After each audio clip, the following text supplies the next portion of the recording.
All right, thank you all for joining us. Welcome to Southlake's webinar on race relations, reflecting and rebuilding. We hope that this is the place where you can listen, share, reflect, and learn about race relations in America and in our city. My name is Aparna Zalani. And I'm Linda Warner. Aparna and I are residents of Southlake, and the death of George Floyd exposed yet again the deep wounds of race relations in our country. Protests have been out in many cities in the Metroplex, including Southlake. While the majority of the protests have been peaceful, there have been issues of violence, and there are also reports of aggressive tactics used by law enforcement. We have a great panel of people representing our city. We have elected officials and officials from the school board, and we have the police chief. I'd like to welcome Mayor Laura Hill. Just wave your hand so everybody. Assistant Police Chief Ashley Casey. Michelle Moore, the president of the school board, City Councilman Ronald Smith, and City Councilman Dr. Shahid Shafi. Thank you so much for being here, all of you. Before we begin the webinar, we'd like to have Anishka Chokshi sing the national anthem. So please rise for the anthem. I'm sorry, we should have told you that. You have to rise for the anthem.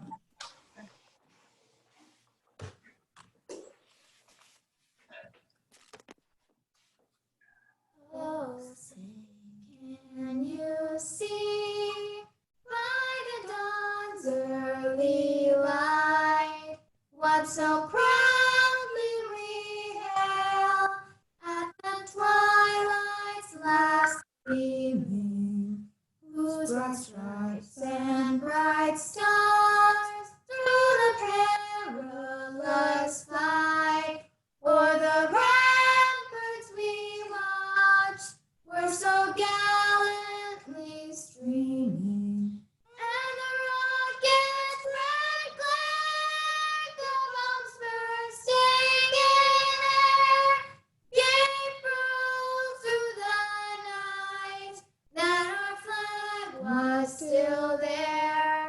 Oh, say does that star-spangled banner yet wave o'er the land of the free and the home of the brave?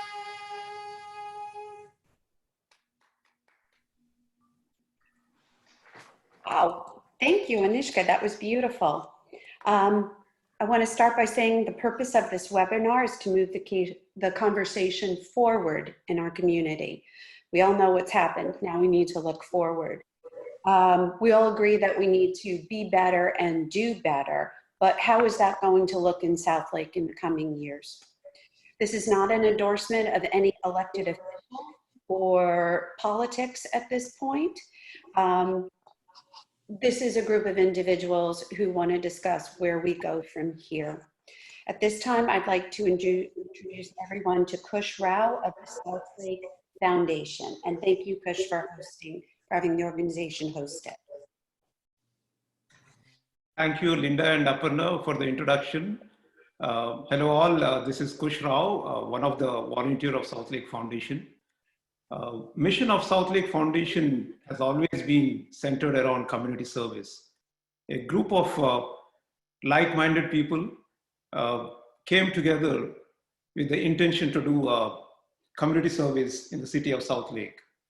We did quite a few events, cultural events, community events, webinars, to showcase the unity, to bring the cultural unity among the residents of the city of Southlake. Southlake Foundation acknowledges the current situation across the country and in the city. The purpose of this webinar is the people in the city are eager to know what's going on in the city in terms of safety, diversity, and what's being done to build the community relations in the future. As I mentioned earlier, the foundation is about community service. Right now, We believe the service can be done best provided by opening up the organization as a platform for dialogue, a dialogue between the residents and the leaders, a dialogue between the leaders themselves, and more importantly, a dialogue of transparency. Together, we can make a difference. Thank you, Mayor Laura Hill, for joining the panel. Thank you, Michelle Moore. Thank you, Officer Casey. Thank you, Ronell Smith. Thank you, Dr. Shafi. And thank you, Linda and Aparna, for moderating.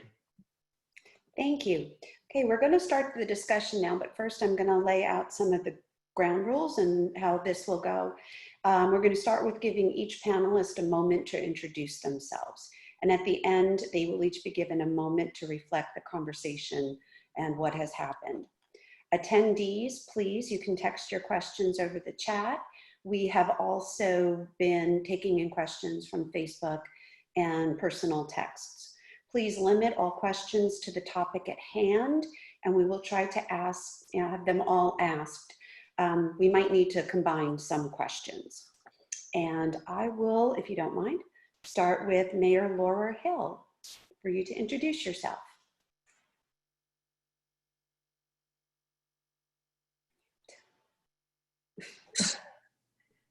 Okay, got me now. You might need the mute button with me.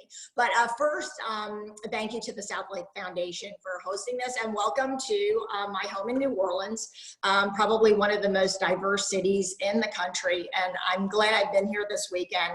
I had an opportunity last night to host many of my neighbors in my little uptown neighborhood. And we are an extremely diverse group, and we had an incredible conversation that lasted well into the morning. And I think that what people are doing everywhere is they're talking. And this is a positive thing. You know, Kush, you brought the board of the Southlake Foundation to meet with me a year ago. And we sat in town hall and we talked about the continual need to change our community and to move our community forward. And yes, we had plenty of coffees, and the dads had brew, you know, and talked and got to know their neighbors. And yes, we hosted great events like Celebrate Southlake. We put together the Mayor's Council on Unity and Culture. But one of the things we talked about that day with the Southlake Foundation Board was that it's really about community service, about getting to know your neighbors and being put in new situations where you're talking to people and getting to know people that you might not normally cross paths with. Once we have a conversation with people and find out how much we have in common, that's how we get to our goal of having a community that is really cognizant of being inclusive, but more importantly, works toward it daily. You know, I've always said that as the mayor, my role is to guide. None of us can change hearts. We can set the example and give people the opportunity to have their hearts changed. So thank you very much for having me today. I appreciate it. Thank you. Next, we have Assistant Police Chief Ashley Casey. You're on mute. Okay. Oh, you're still on mute, Ashley? I'm unmuting. It looks like somebody's muting me back. Okay, I think I'm on. Can everybody hear me now? Okay, my name is Ashley Casey. I'm the Assistant Police Chief with the Southlake Police Department. I've been there approximately 20 years this year. So I've had an opportunity over the last several years to kind of watch the community grow, but also grow with the community and maybe grow up a little bit with the community as a police officer and now as the Assistant Police Chief. One of the things that I think is interesting over the last several weeks as we have gone through the aftermath of the most recent incident with George Floyd is the fact that, you know, we've had protests across the country and even across our city. But one of the things that is most interesting to me about the last couple of weeks is the fact that even as we planned for these protests as a police department, and that planning included a lot of conversations and meetings with the organizers, we started as a police department to build relationships with those organizers at that moment. So as we went into these protests, from where we started to where we ended, I feel like in a very short period of time, we were able to build some bridges, we were able to build some trust, and we were able to rebuild some relationships or perhaps build relationships for the first time where they weren't there. There's been a lot of talk about trying to rebuild trust between police departments across the country with their communities. And I will tell you that we have been working on that well before this incident. We've been working on this for years. The thing that is striking to me, though, is there are times when I feel like that the burden of building those relationships is put squarely on police departments. And what I would say is that that is all of our responsibility as a community. We can't have a relationship that's one-sided. Relationships are by their very nature more than one-sided. More than one person or entity has to be a part of it for it to be successful and for us to actually trust each other. So I welcome the opportunity to be a part of this today, and I hope this is really truly the start of a new day with our police department and our community. Thank you so much. Next, we have School Board President Michelle Moore.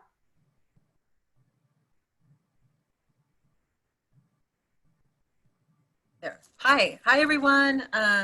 Thank you so much to the Southlake Foundation for inviting me to be part of this panel. You know, I don't think I've hit the month mark of being president of the school board, and there's certainly a lot that has happened in the last 30 days. But I can tell you that we want to be part of these conversations. We know our students want to be part of these conversations. They want to use their voice to affect change.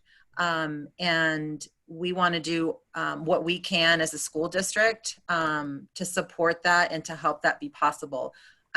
We are very fortunate that we have an extraordinary relationship with the city, with Mayor Hill, with the city council, and we've been doing a lot over the last 2 years, you know, so things kind of, you know, we're kind of at that 2-year mark almost, you know, back in the fall of 2018, when all of this came to light in our community, when we had that racial video or the video with the racial slurs go viral. And these conversations have been going on now for some time. What has become very evident from talking with students, from seeing some of the stuff on social media, is that we still have a long way to go. But I can assure you that the district is has prioritized this work. We've had a district diversity council working on this, and there's a lot that they, there's a plan that's, you know, hopefully will be approved very soon. And I think you'll see that we're kind of coming at this from a lot of different directions. The school district can only do one part, right? We need our families and our parents, the community. And I think if we're all coming together to continue to have these conversations and be very open, the work is going to be hard, and we're going to be very uncomfortable. But that's where change can happen. And I feel very positive that this coming year and these coming weeks and months, we're going to be able to see some of that change. But we're all going to need to be at the table and be patient, because this change is going to be hard. But it is definitely time for action. And, you know, I feel very, I think, fortunate to be able to be part of that change and to be able to lead the school board, because I know all of us, all the trustees want to be part of the solution and want to make sure our teachers, our staff, the district as a whole is building these resilient and culturally competent dragons. So anyway, thank you for having me here today. Thank you, Michelle. Next, we have City Councilman Ronell Smith. Ronell? Oh. Unmute me. Oh, am I muted? You're up. Yep. Okay. So thank you for having me, Kush. Me and Kush have talked numerous times over the last year as I was working through the election and became elected. And he knows what my heart was for wanting to be a councilman. I was in an interesting spot. I was very content not to be a politician. The whole video that went viral kind of thrust me into the spotlight, so to speak, because I stood up.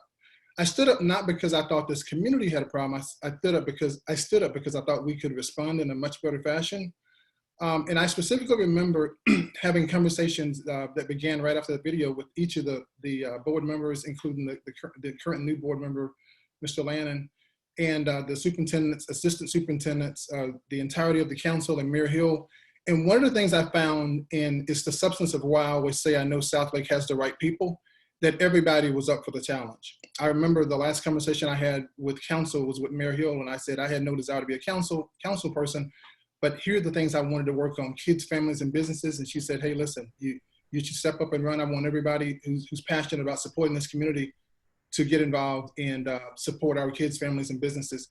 I will say, you know, it's unfortunate anytime something like this happens. But when I saw the video, to me, as someone who's been involved with Southlake Police Department as a cop for the last 5 years and having numerous conversations with Assistant Chief Casey and with Chief Brandon and Captain Thomas, I know we have the right people, the right butts in the right seats. And I make that statement because in 2018, I wasn't sure.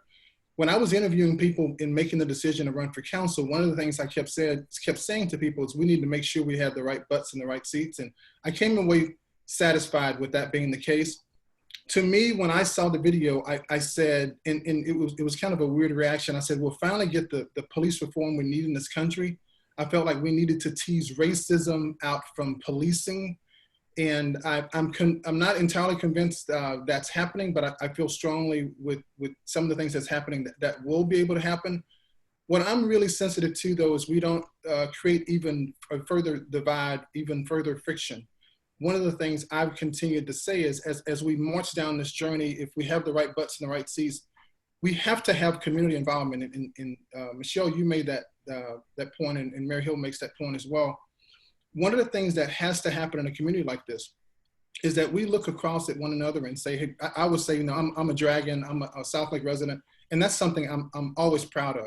Every Friday night I wear a Carroll Dragons football shirt or a lacrosse shirt or track shirt, and to me that means something. But I want that to mean something in the minds of all of our residents. We have to find a way to tease politics out from this. We have to find a way to not allow people to pull at the threads of divide in this community, because as long as we have the right people pulling in the right direction, we will get there. To your point, Michelle, it won't be easy. Sometimes we have to recognize that, you know what, this conversation is worthwhile, but it'll be very, very, very painful. At the end of the day, I hope people realize we're not far off. It's not that we can't get there. It's just that the timing, again, this is 2 years after the video. A lot of these issues aren't germane to Southlake, like the policing. We don't have a policing issue in Southlake. I absolutely know that to be fact. But I feel like the things that we need to get done in this community, we have the right people. We just have to have them involved. So thank you. Thank you, Ronell. And next we have City Councilman Dr. Shahid Shafi.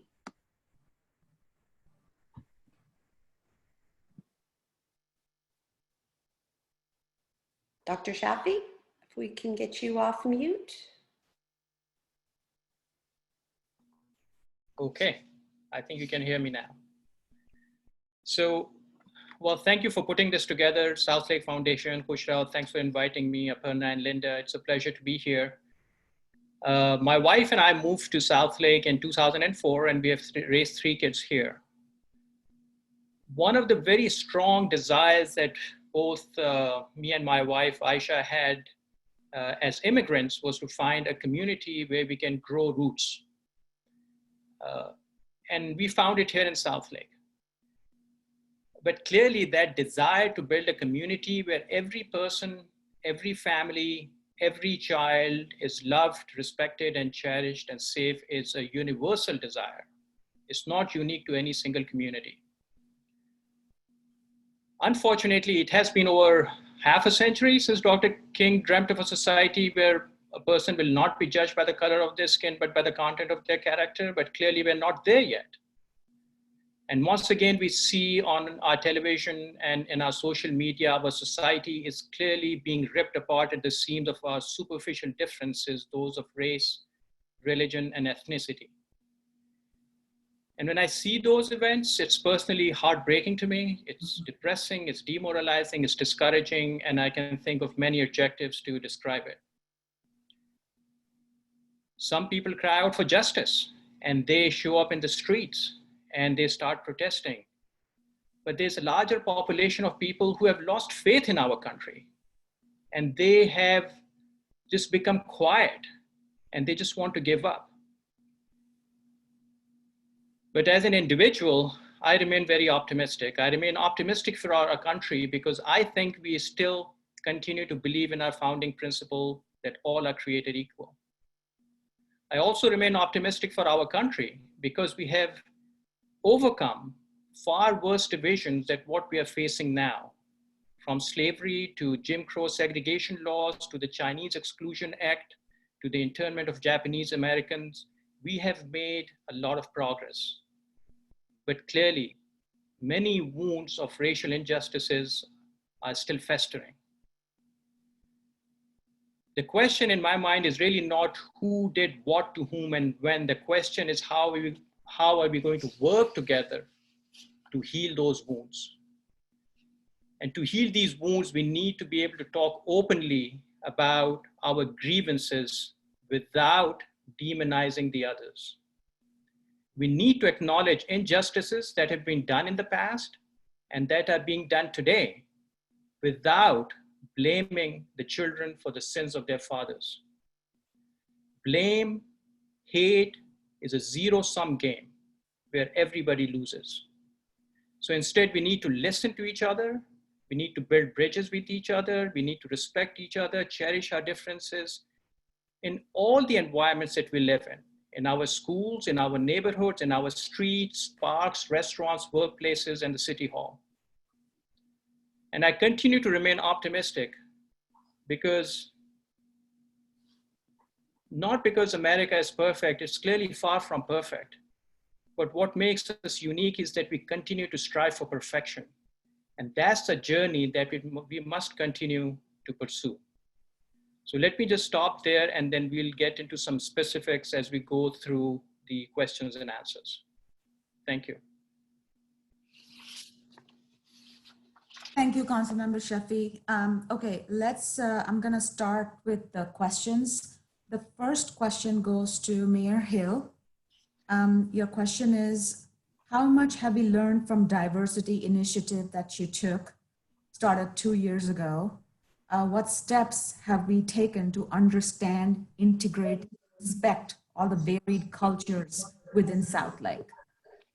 Yeah, I think, 2 years ago with that video, that was a real shocking eye-opener. And we realized when we put together the Mayor's Alliance after having, coffees and conversation and getting groups together to talk about our problems and to be honest and to listen to parents share their just profound sadness at what their children have had to deal with. They weren't even worried about themselves. They were worried about their children.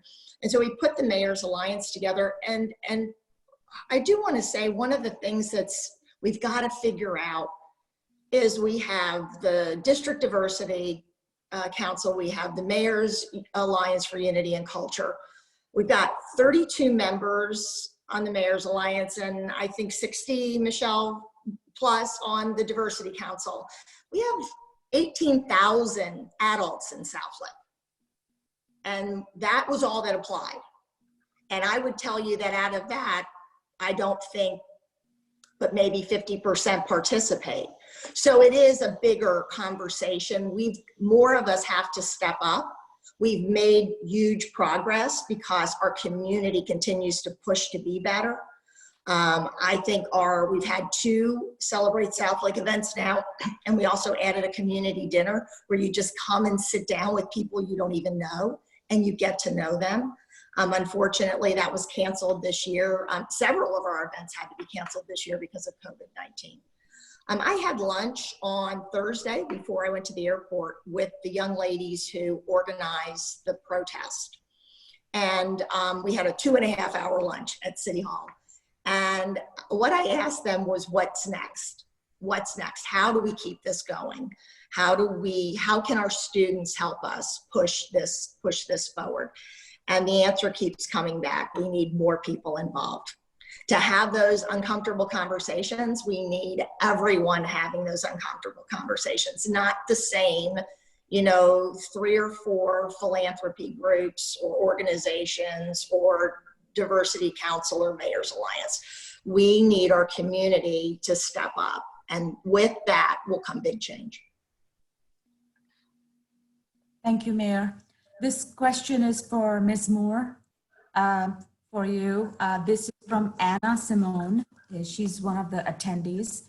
She says, how will Carol ISD be able to make minorities such as myself feel respected and educate kids and teens about what is appropriate and inappropriate to say to someone who is a minority? And to that, I would add, what kind of training do we have for teachers and staff to deal with not overt racism, but some of the nuances that might come across as a compliment, but it's kind of uncomfortable? Is there anything you guys have talked about? Is there anything you can share?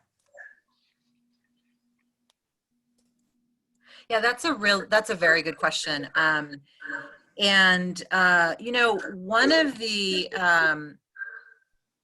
One of the priorities of the District Diversity Council is around professional development.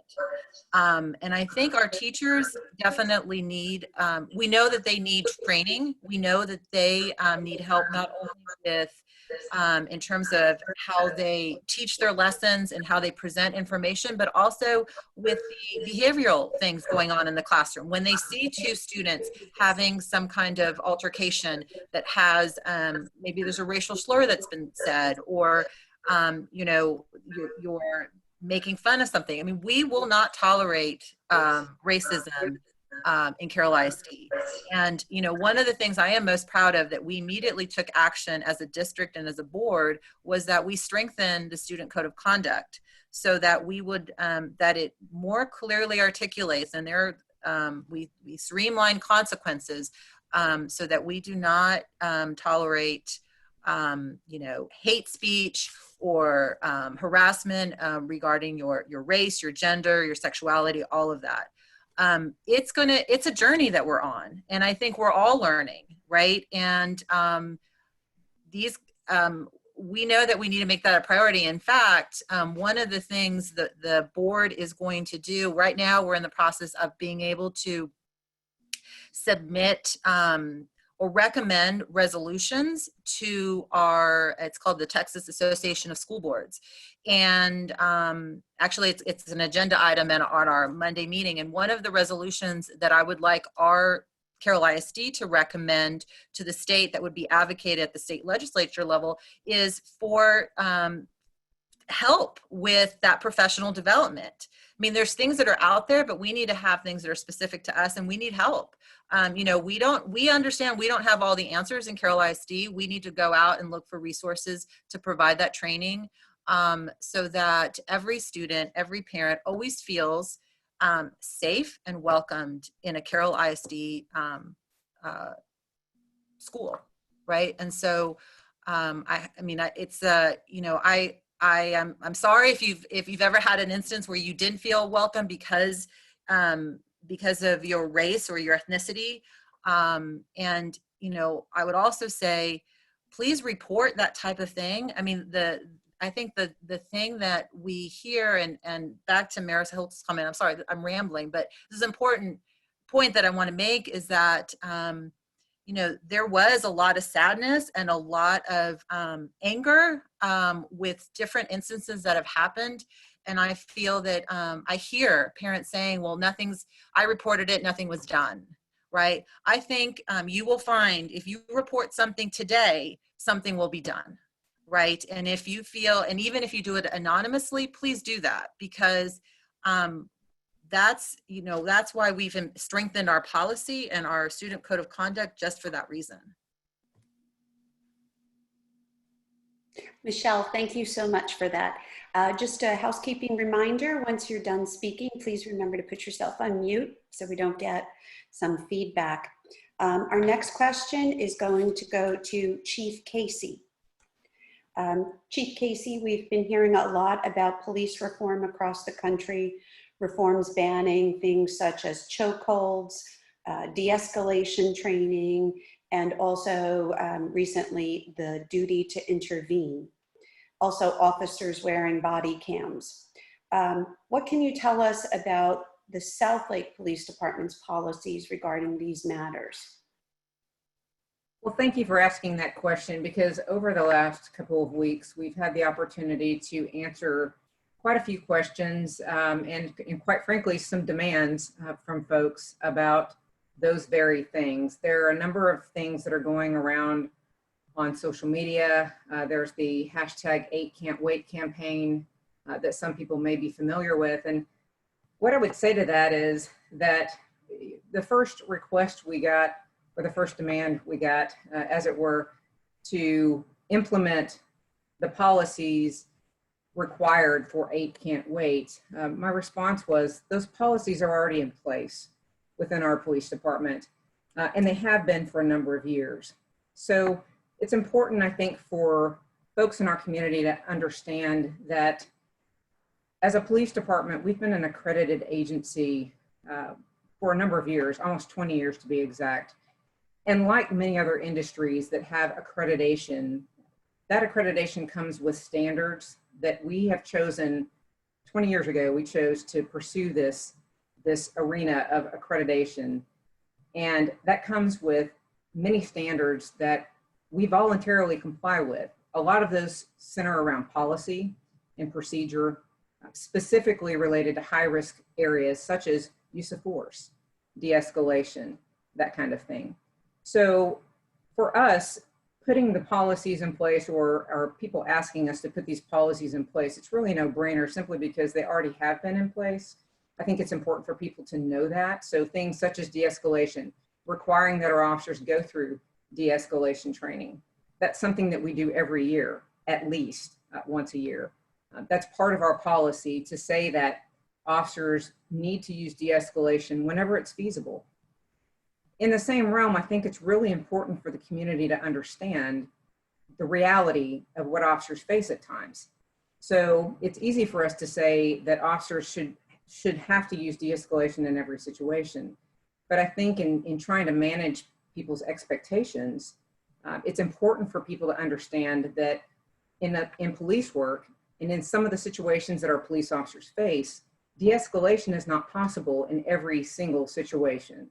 So while it's important for us to have these in place, these policies in place, banning chokeholds, things like that, I think it's also important for folks to understand that there's been a lot of absolute talk, meaning people want it to be one way or the other, and there is no in between. And the reality is that we work in a world where there's a lot of gray area, meaning it's not this or this. Oftentimes, officers are faced with split-second decisions on what they need to do, and they're trying to apply these policies in the best way they can to a situation that, quite frankly, they don't completely control. Thank you so much for that. And just quick question, do our officers wear body cameras? Yes, they do. We actually implemented a body camera program in the year 2016, and since that time, have worked to improve and look at ways that we can improve the body camera program. So by and large, in most instances where officers are making contact with citizens, so traffic stops, calls for service, particularly those calls for service that have a high risk of turning into something serious or something violent. So going to a call for service where maybe we're responding to a domestic violence call at somebody's home, calls of robberies or thefts in progress, those kinds of things. And so we have a requirement for officers to activate their body cameras during that time. Again, I think it's important. The reality with body cameras is that they're technology, and like any other piece of technology, they have issues. So even if officers activate those body cameras, sometimes they don't work, or sometimes they're not working, or sometimes during a scuffle, that body camera may actually come loose from the officer's uniform and fall on the ground and video the sky. So I think it's important for folks to understand that our body cameras are yet one more tool that our officers use to help us be transparent, to help us gather all the information from a scene that we may respond to. But like anything else, they're not foolproof, and they're not meant to be. They're not meant to give us 100% of the answers all the time. They're just one more tool that we use to be able to get those answers when we need them. Thank you so much for that. Okay, Ronell, the next question is for you. And I'm trying to sum up several questions that we've got, all that kind of come into one particular area. And I've chosen you for this question because I think you're in a unique perspective of, well, Dr. Shafi and Mayor Hill are also part of the City Council. They're pretty much coming to the end of their term limits. So you will be going forward with probably most of this. And I've noticed a theme running through people saying they feel like they haven't been heard in the community, and also feeling included in the community. And I get the sense that the inclusion isn't just, I'm part of the community, but I want my background, my unique background, to be valued, not to make us a homogeneous Southlake. So going forward, how do you see the City Council handling this, and what can we do? So I think it's interesting that your question. So when I've been on the District Diversity Committee since it began, the Carroll ISD Diversity Committee.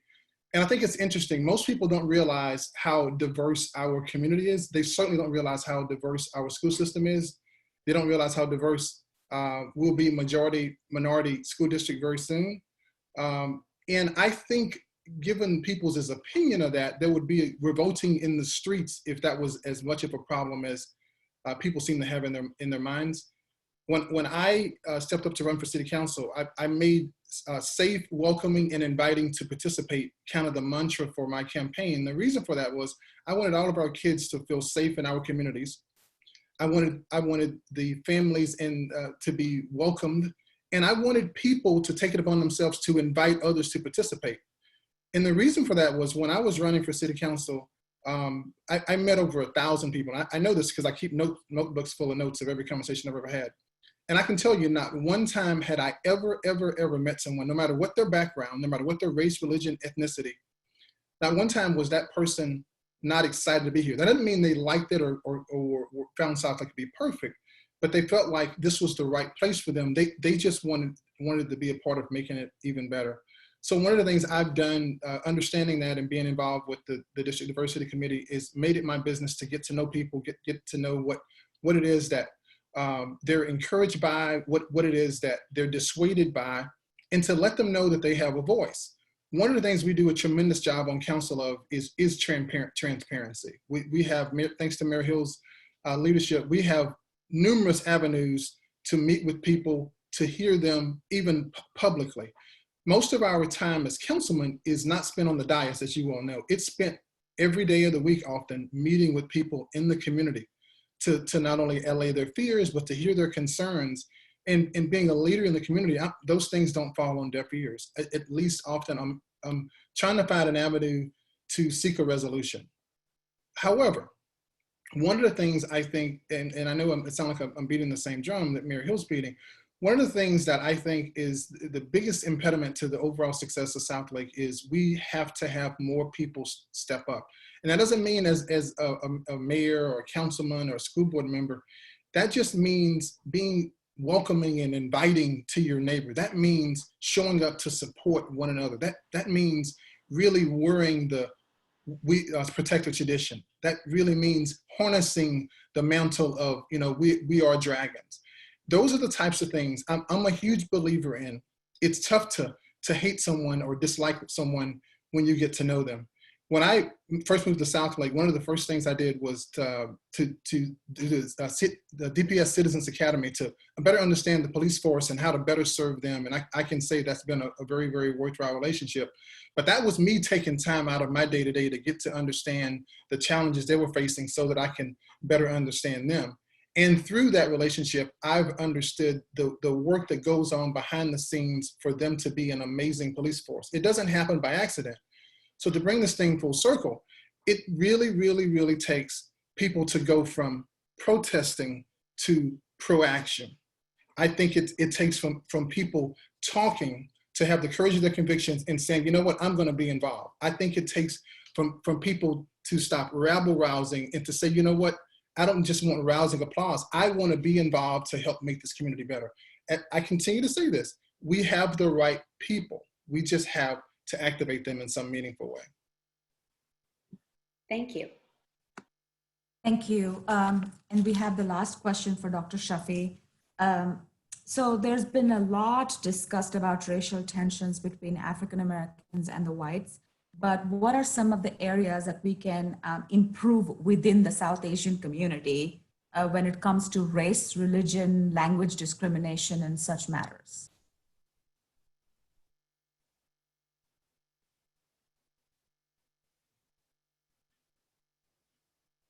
Dr. Shafi, you're on mute.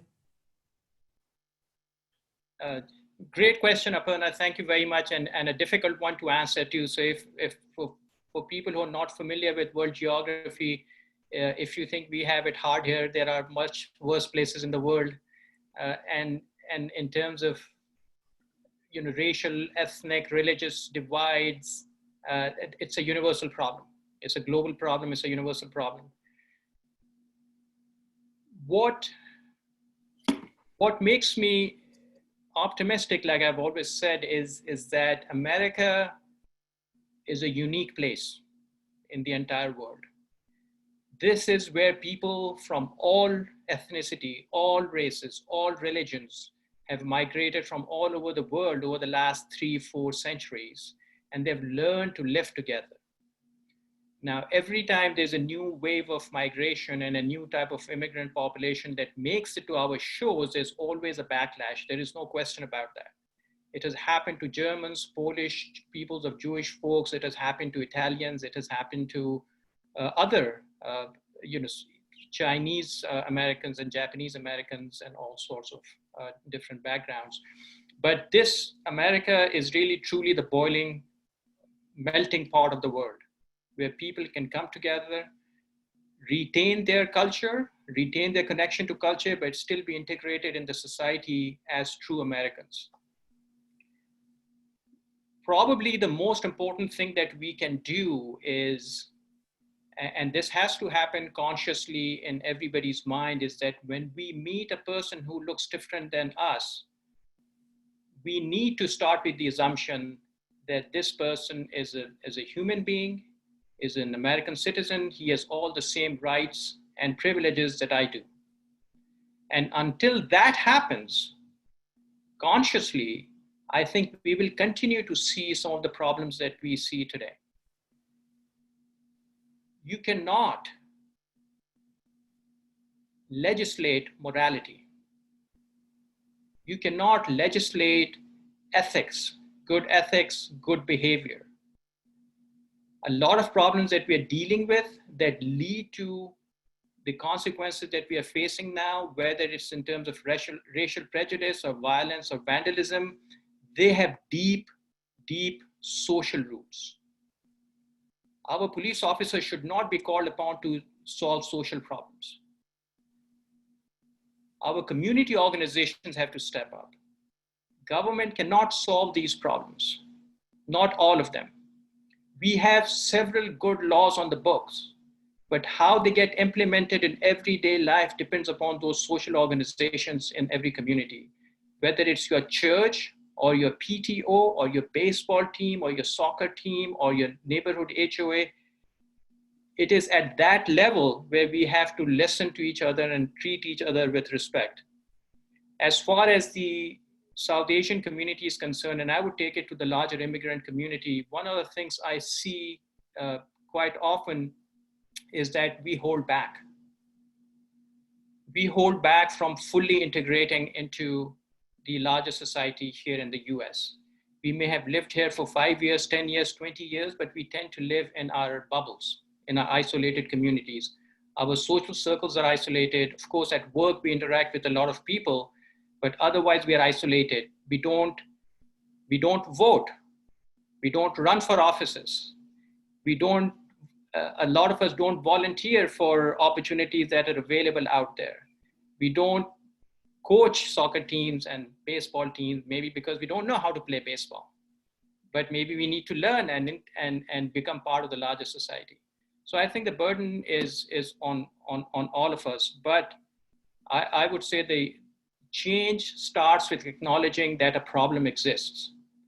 It doesn't mean that we are blaming anybody for it, but just acknowledge the problem and then we can start solving it. Thank you very much. That was very powerful. I'm now going to start taking other questions that we have sent in. This one is for each of the organizations you represent, from Bridget Sweeney. What is our district, city, and police department doing to actively recruit and hire teachers, city employees, police department, fire department, to reflect the diversity, not only in our community, but in our local community, but in the United States as a whole? Is there anybody who would like to go first? Can I say something to that? Oh.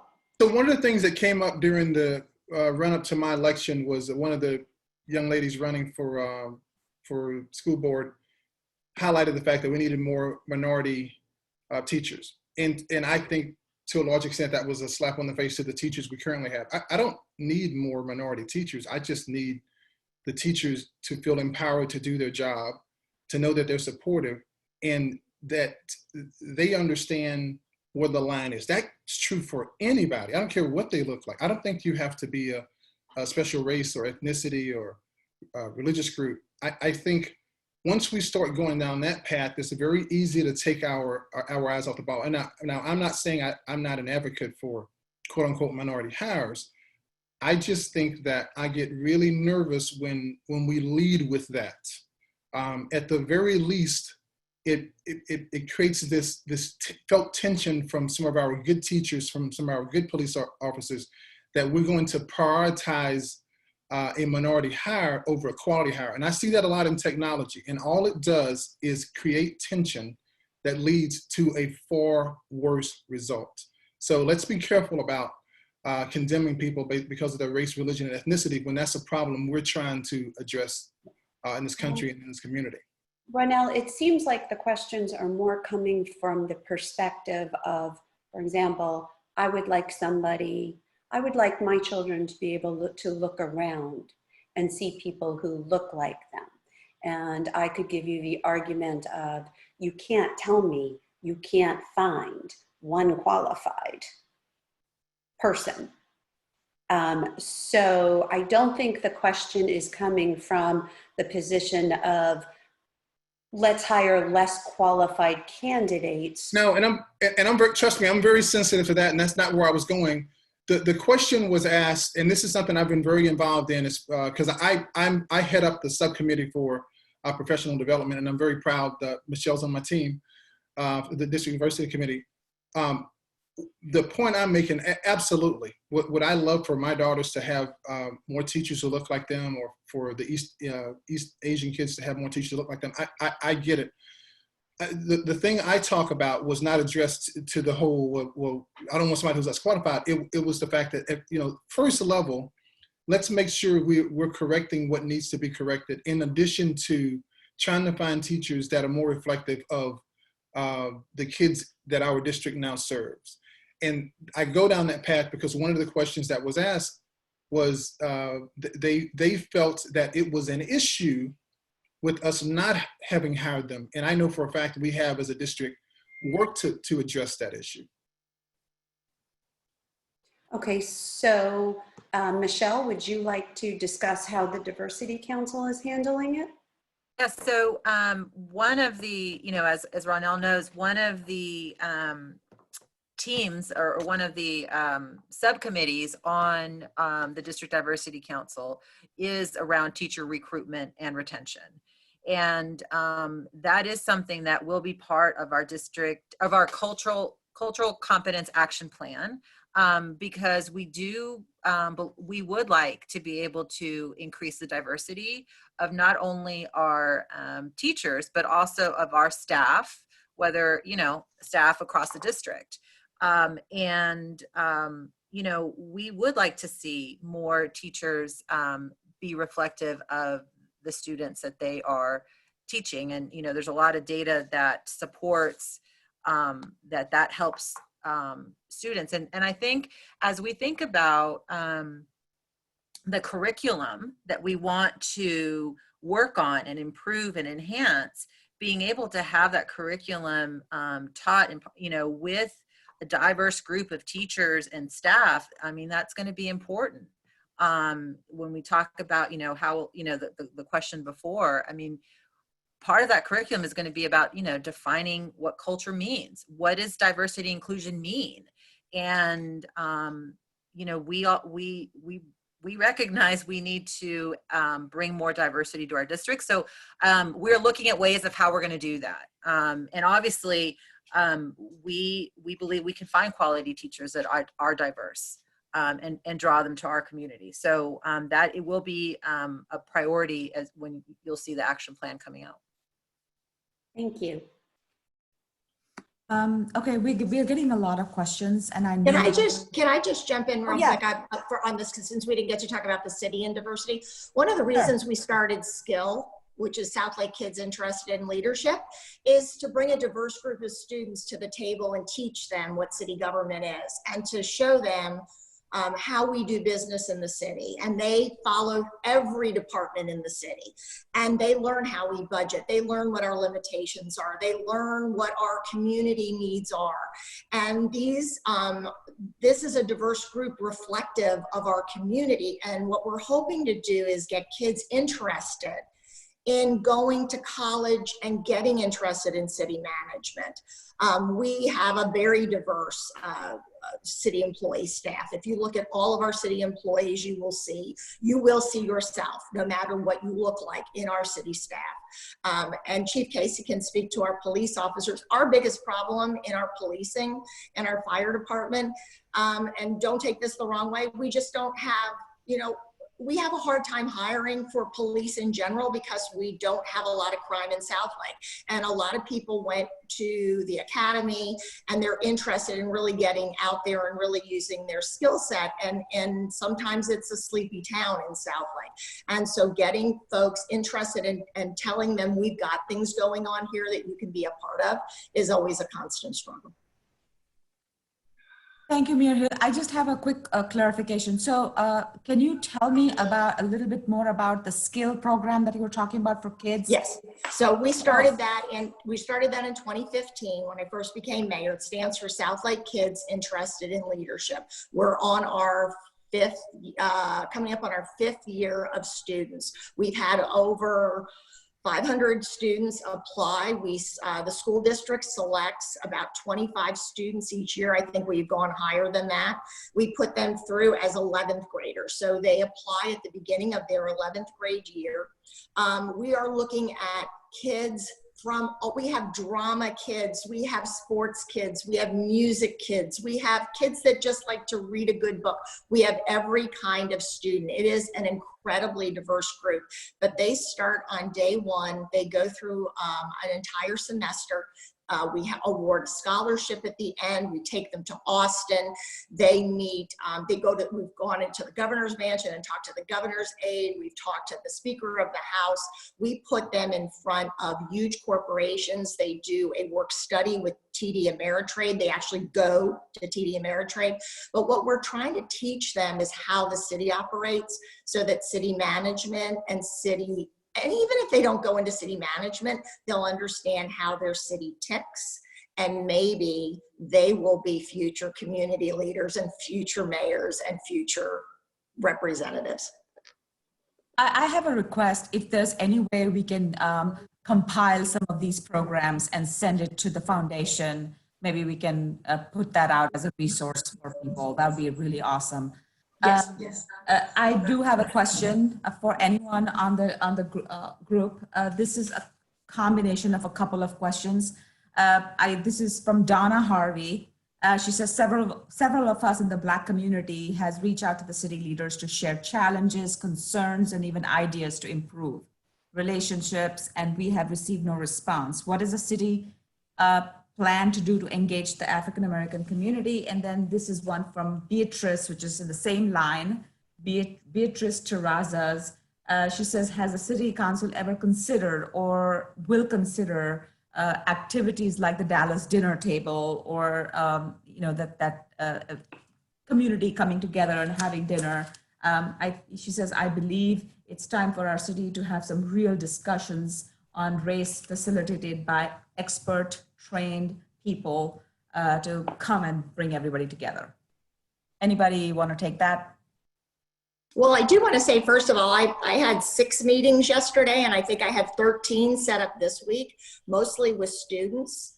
I think I'm nonstop. And really, several parents have also come and talked to me already. So we're absolutely available, but you can reach out to anyone on council if it's a city issue, and a council member will be more than happy to contact you and sit down and talk to you. I find that most of the moving forward that we do, the really positive, is when we meet as smaller groups. I met with 7 yesterday for lunch. I'm meeting with 7 on Tuesday when I get back. So I think that's really important, and we're more than happy to make ourselves available. Now, in the middle of, I know when the protest was going on and there were a lot of phone calls, no, we were working with police to make sure that we kept that event safe for our children. We had no time to do anything else and meet with anyone. So the first meetings I was having were after that protest. So, and like I said, I'm booked solid next week. I think through June 29th, I still have meetings with people in our community that want to talk. And the community dinner is a great idea. There's 2 different things. So we had our first community dinner, and I wish more. I wish the people that are saying we're not doing anything would come to these events. We advertise them. We called every home in Southlake. We tell people what we're doing, but people don't come. Now, I don't take anything away from the 200 people that did come, but there's obviously a lot of people that aren't coming. We need more people to come. This year we were closing down a street in Bicentennial Park, and you just come and you sit with your neighbors. You don't know who you're sitting with. And I do think there's some opportunity to have some speakers, and I think that's a very good idea, and that's come up several times. So I can only speak for me, but I know from seeing other councilmen as well, any email that I get or we get, we basically jump over one another to respond to it. We're not that council. I think that may be the image we have of 7 people who just sit on the dais, and that's not a whole lot that we do. So one of the things I've done, and I continue to do, is I make myself available, as does the entirety of the council, and much of my week is spent meeting with people. All of my week is spent being open to meet with people. So one of the things I found, and this as a newly elected councilman is I say with sadness, there's an inverse relationship between how much people exclaim loudly about what's not being done and how involved they actually are. I tend to find that the people who send us comments that are in some way meant to be critical, those people are almost never to be found when we're working towards constructive change. I can tell you that in 2014, when the whole Ferguson mess happened, I stepped up to be involved with our police forces and to learn about policing nationally, not because I wanted to and not because I felt like I needed to. I felt like it would be for the betterment of the entirety of the community, and I mean community nationally. It's not surprising that I sound like a broken record. We have to have people be involved. One of the things that I said during my inauguration speech was that I wanted to be the type of leader who inspired people to step up and lead from the community. The reality is as a councilman or as a school board member, we need people in the community to help activate this change. We need people through demonstrated behavior to step up and be a leader from wherever they sit in the community. And I can just tell you, and this is not meant to in any way be harsh, but I can tell you, we have enough people here to get the job done. We need more people, fewer people protesting about what's not being done and being actively involved to provoke the change in this community. And let me be clear, I'm not against protesting in any shape, form, or fashion. I'm talking about the verbal protesting that seems to go on in email and on social media, but does not lead to constructive change for the kids, families, and businesses in that community. And that's not conducive to building the type of community that we all ostensibly want to build. Thank you. And now we're coming up at about 4. I'm hoping to have at least one more question, if you guys don't mind, and go around and have everybody do their closing remarks. And this question is actually for Chief Casey. Chief Casey, this is kind of something you said in your original opening statement, and I've seen coming through the threads, is that a lot of people really look like they want for their family, their community to have a relationship with the police officers. And it's very clear that you want one too, and it can't be one way. A lot of people have been asking, what can the community do to forge the relationship? And in particular, one person said, you know, police officers, based on what they have to wear, don't always necessarily look like, you know, open to, you know, so how can you approach, what should the average person be doing? How can we help facilitate a relationship with you guys? I think many of the speakers have talked about the community being willing to get involved. The police department has a number of programs that we offer to a variety of people in the community. One of the biggest programs that we share with our fire department, and that is our Citizens Academy. And that is a 7-week program that kind of gives some insight as to what we as officers do, as well as our firefighters, to help keep the community safe, whether it be on the police side or the fire side. And so I think that is helpful to give insight, but it's also helpful because you get to know, you put a face with a name. It's not just a police officer that you see on the side of the road that's got somebody stopped on traffic. You know, you see people like Sergeant Sewell, and you see people, other people within our police department who actually have names, who are very good at what they do and who are very passionate about what they do, in that they're passionate about keeping the community safe. So I think first and foremost, whether it's involving yourself or putting yourself out there to be involved in a program like that, or many may not know, but we have a very robust women's self-defense class that we teach. And we actually teach it for women and girls ages down to about 12 or 13. That's something that I'm personally involved in and have a passion for, because oftentimes women, you know, it's easy to say that we don't have the type of minorities that we have in our, that we need to in our police department. But I will tell you that we have folks in our police department from all walks of life and all backgrounds. Oftentimes earlier we talked about what are we doing to recruit and that kind of thing. Every opportunity or every interaction we have with folks in the community is really an opportunity for us to recruit, whether it's teaching young girls how to defend themselves against being victims of crime, or it's whether our SROs are in the schools being mentors to our kids from young ages all the way up into high school. I think we approach it, every interaction we have, being out at these protests over the past couple of weeks, we had an opportunity to really have some great interactions with people, which wasn't, quite frankly, what people expected, I think, going into it. As I said before, from the get-go, we made it a point to try to build relationships with those that we were working with. So what I would say for folks is meet us halfway. You know, we want to extend and offer ourselves. It's not just through formalized programs. It's easy for us to talk about setting up or standing up more programs in the police department. The reality is we have a few programs that we are really, really good at, that we are able, we think, to be most effective at. And so I think what we would say to support us is meet us halfway, whether it's interacting with us on the street. We all make assumptions about each other. I think there've been a lot that's been going on, talking about police departments and police officers in particular, about bias, and it may be implicit bias and explicit bias. And I think it's important for all of us to remember that we're all humans and we all have that. So we're committed to working on that within our police department and within our workforce. We need a community that will meet us halfway. Thank you. I know we said that we were going to do closing statements after this, but I do have one more question for Ms. Moore. Is that okay? And then we'll do the closing statement. So Ms. Moore, what changes have been made since the 64% Diversity Council was set up? 3 schools have been recognized as inclusive. What does that mean? And what about the other schools?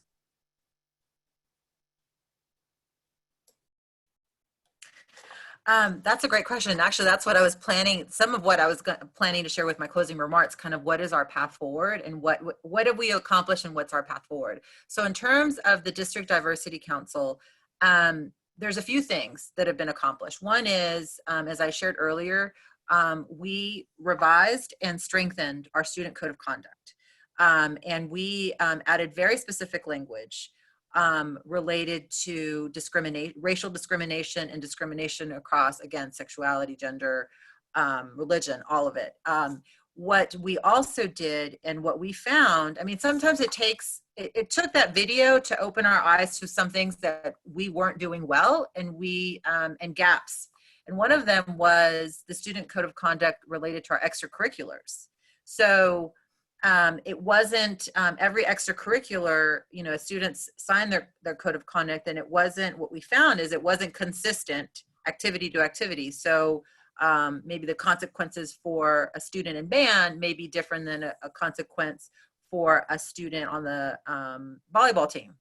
And so we have worked to streamline all of that. And that was very important and something that I'm very proud that we've been able to accomplish. Secondly, we have been working on this cultural competence action plan.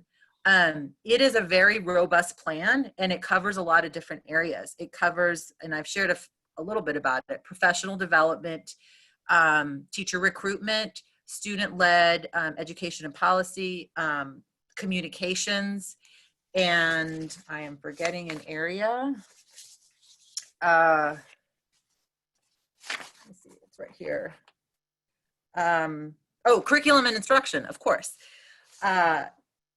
This plan, it's in the final stages. It will be, the final draft will be reviewed one more time by the District Diversity Council in the coming weeks, as well as presented and reviewed by, with our principals.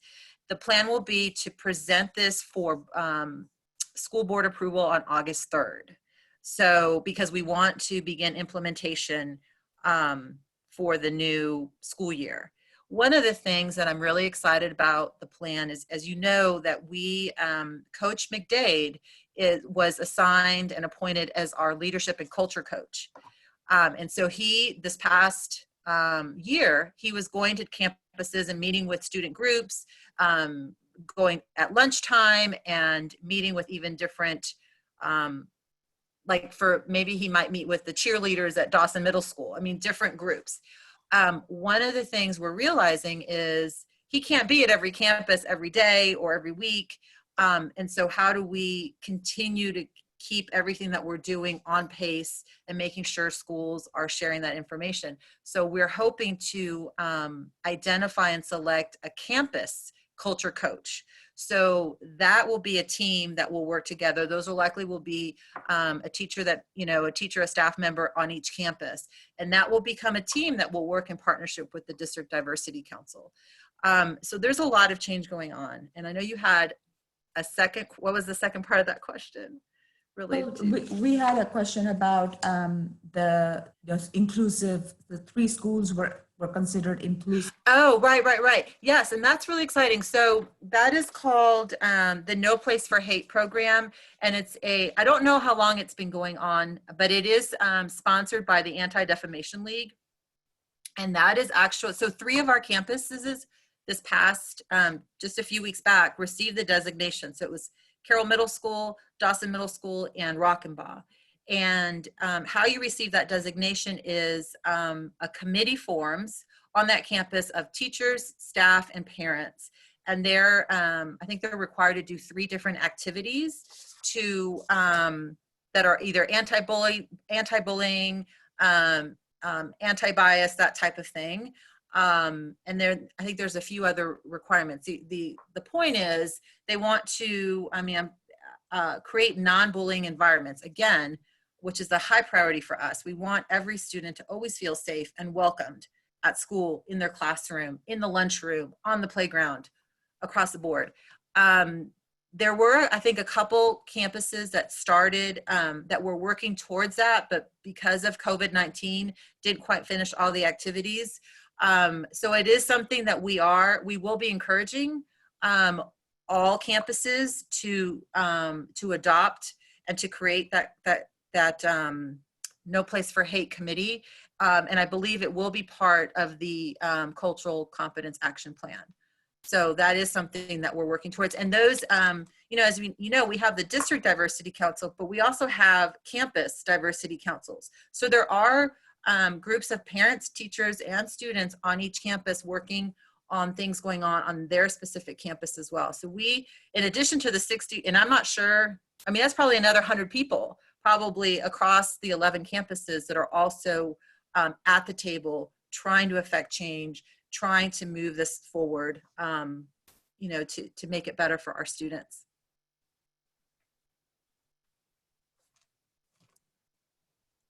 I'm sorry, I was muted.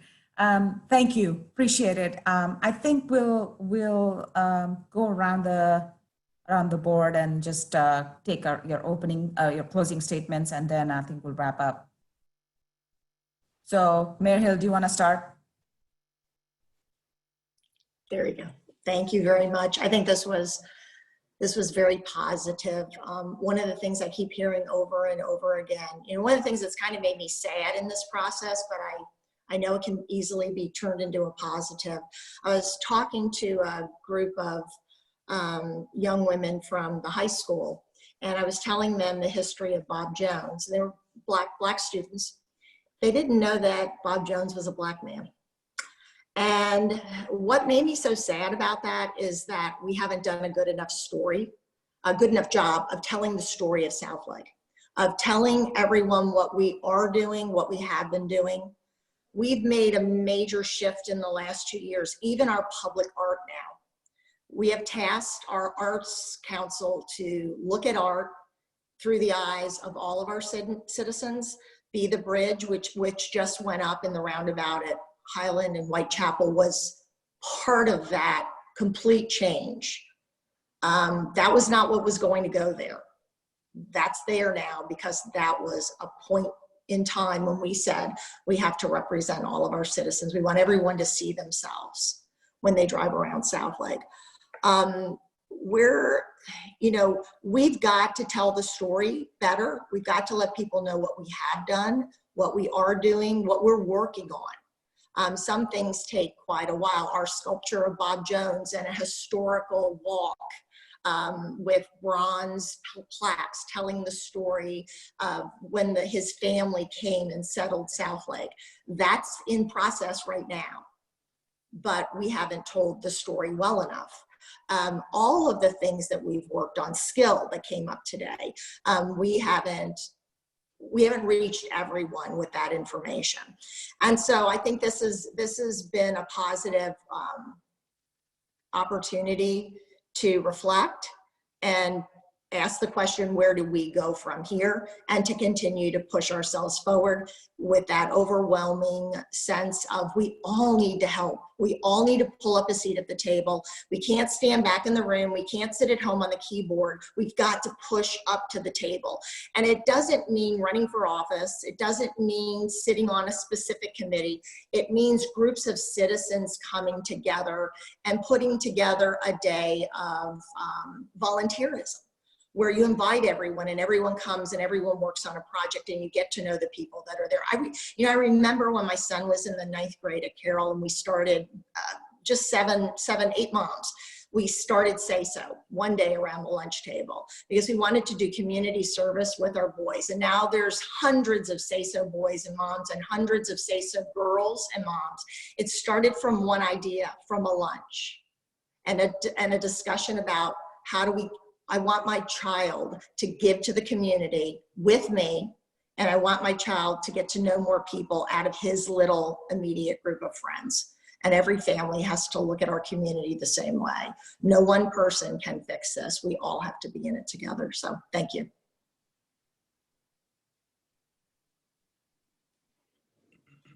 Oh, okay. So Thank you. thank you so much. I really appreciate it. So Ms. Moore, do you want to go next? Sure. It was, for as much as I just shared about all the things that we have done in the last 2 years, right, since the video came out in fall of 2018, I sit on the District Diversity Council and have been very active in moving this work forward. But it took the what happened to George Floyd to bring this all back up in our community in a way where, reading those social media posts when the video resurfaced from our students, it was really hard to know how many of our students are in pain, are angry, don't feel that they're safe or welcomed in some cases at school. And we have to fix that. And I want to leave with saying that please know that we are hearing you. We need to open up those conversations again, clearly, because there are things going on that maybe the administration doesn't know, the board doesn't know. We're not afraid of those conversations. We know those are uncomfortable, but listen, we have a, and if we have to adjust the plan based on what we're hearing or what we begin to hear now, then we will, because we want all of our dragons to feel safe, right? We want them, it's not okay to the whole bullying and not feel welcome because your skin is a certain color, you're a certain sexuality. And so, I'm excited about the partnership with, obviously, we need a partner as a community. I mean, you're hearing that message from all of us today. It's going to take all of us to be part of that solution. Know that your school district, though, has work to do. We know that changing the hearts and minds of our kids is something that families, the community, neighbors, we're all responsible for that. And we all have a part to play. And so, it'll be, I know from the district side, we're also looking to see how all school districts, I mean, I would like Carroll ISD to be a leader in this work for all of Texas, right? I think you might be hard pressed to find a lot of districts with a comprehensive equity and inclusion plan like we're about to launch this coming school year. And I believe the work that we have done can be an example for others. And I hope under my leadership, I would like to see that happen and sharing what we're doing so that other school districts, because this is not a Southlake problem, this is a global problem, right? And so that's important to me, and and something that I want us to be doing, to be sharing what we're learning and what we're doing with other districts in the state.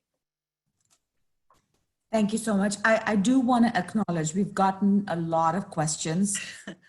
Okay. We weren't able Should to. I write them down? Are they for me? No, there are questions for everyone, but I just want to make sure that I hear the attendees too.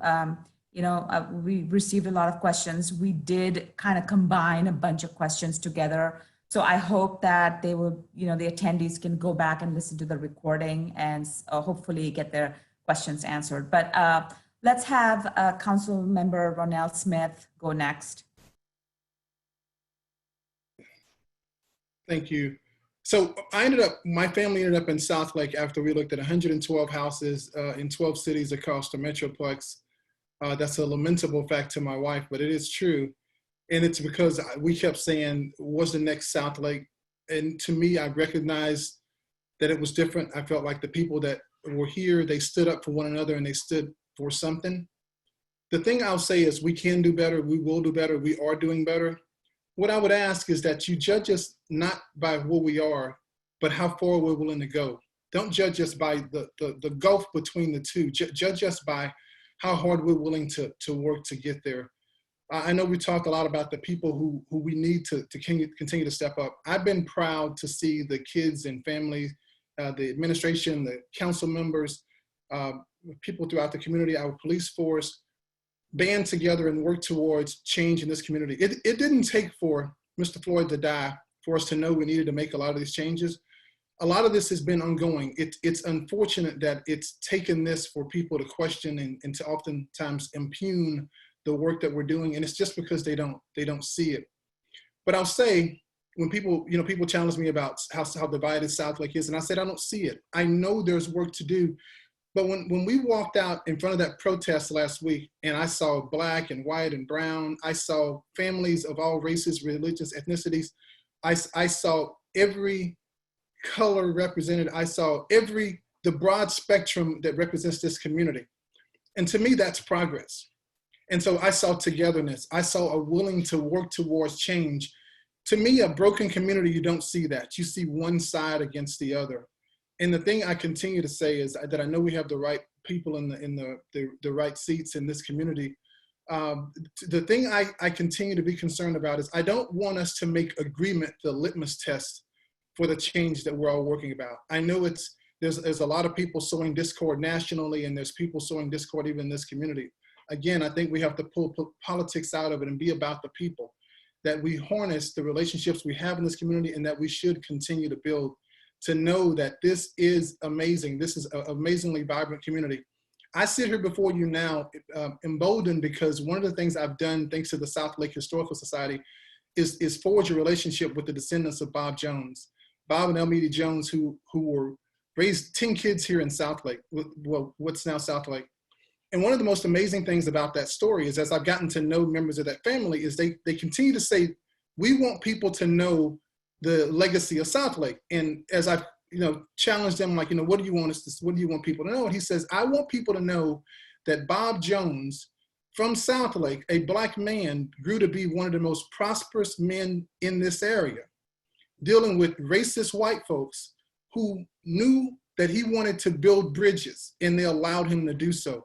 We have that heritage here. We have the willingness to do that here. That's what Southlake's about. And I'm so thankful to live in a community where people will work together to build a better, more vibrant community. We're not going to stand for where we are now. We're not going to stop until we get to a place where we can all say it's a safe, welcoming, and inviting to participate community. So thank you for your time, and thanks everybody for your questions. Thank you so much. Chief Casey, you want to go next? Sure. So I think I would close with the fact that the mission of the Southlake Police Department hasn't changed. So throughout these last 2 or 3 weeks, we've gotten a lot of questions, a lot of them really, really good questions. But what I would remind everyone of is that our mission hasn't changed. We remain committed to protecting and serving everyone in our community, whether you're visiting, whether you live here, whether you work there. And this is regardless of what you look like, who you are, or where you come from. That hasn't changed. As police officers, oftentimes we see people at their worst. In fact, many times we see people at their worst. And typically those are the times when we receive the most criticism and the most scrutiny.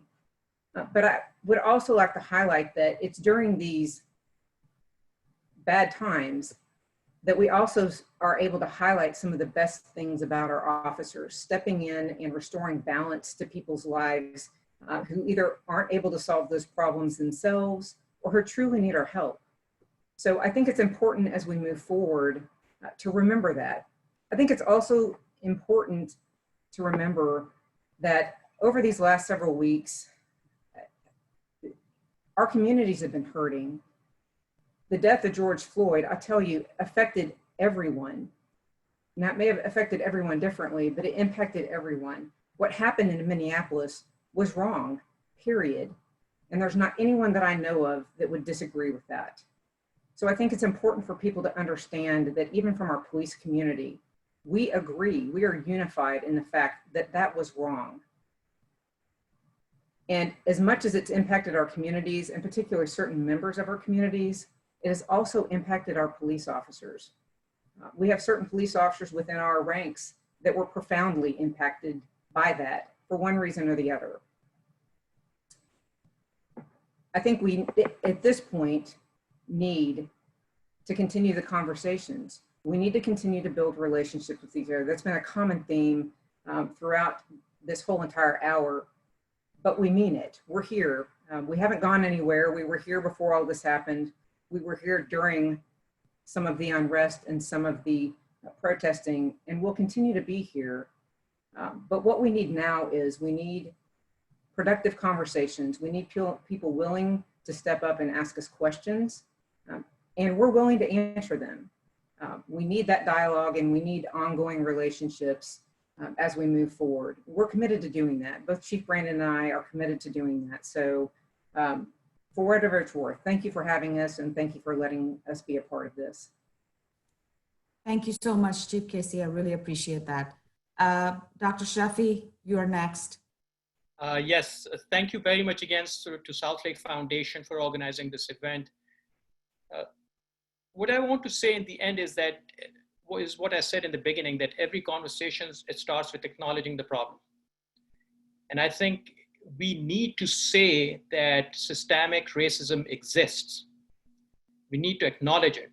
Now, it doesn't mean that people are going around overtly saying that this guy is different, therefore I'm going to treat him differently, or that woman is different, therefore I'm going to treat her differently. It is an insidious thing. It is an internal thing. It is at subconscious level, but it happens. It happens every day. And you have to ask people of color who experience it every day. You have to ask women who experience it every day. And we need to have zero tolerance for it. There is just no question about it. There is no ifs, ands, or buts about it. There should be zero tolerance for any act of racism, bigotry, or hate in our society. Southlake is a wonderful city, but we are not an island. We are not a bubble. We live in a large metropolitan area of 2.5 million people. We live in a large state of 35 million people. We live in a large, diverse country, which is very connected. So anything that happens anywhere in the country or the world affects us, but we can only act locally. But that action requires participation of everybody. I want to conclude by saying that let's not demonize anybody.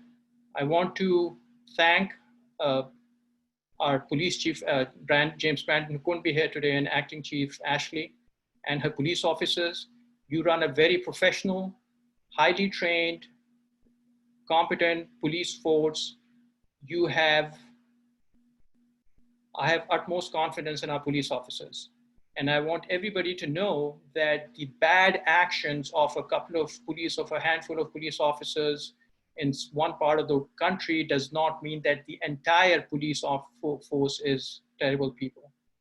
Vast majority of them are good people. They're professional. They do their job well, and they put their lives on the line every day to protect us. So I want to acknowledge that. At the same time, as community leaders, we need to not be fearful of people who want to protest. If they have a grievance and they want to protest peacefully, we need to join them and acknowledge their grievances. And until that acknowledgement happens, nothing will happen. If I cannot see somebody's problem, then how will I be able to help them solve it? And listening is a very important part of that. And I keep hearing, whenever something like this happens, one thing that keeps coming up is, nobody is listening to me. Nobody is listening to me. And I want to say that we are here to listen to you.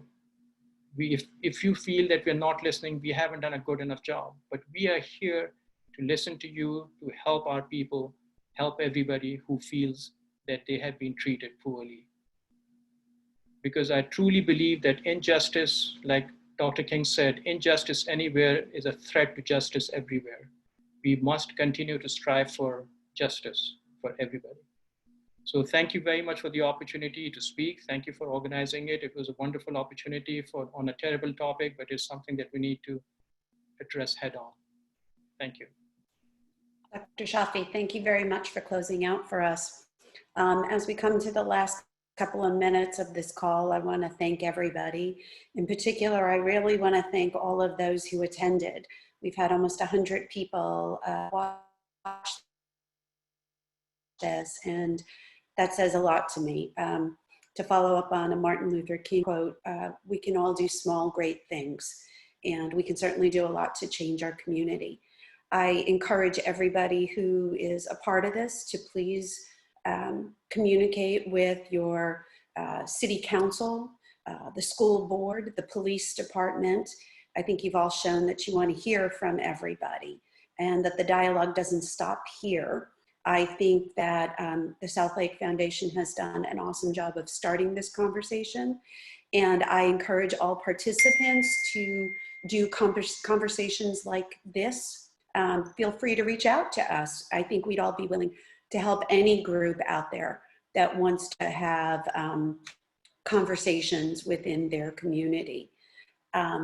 Everybody on the panel, thank you so much for being here on a Saturday. And as somebody who's been in Southlake for 22 years, I've seen it evolve.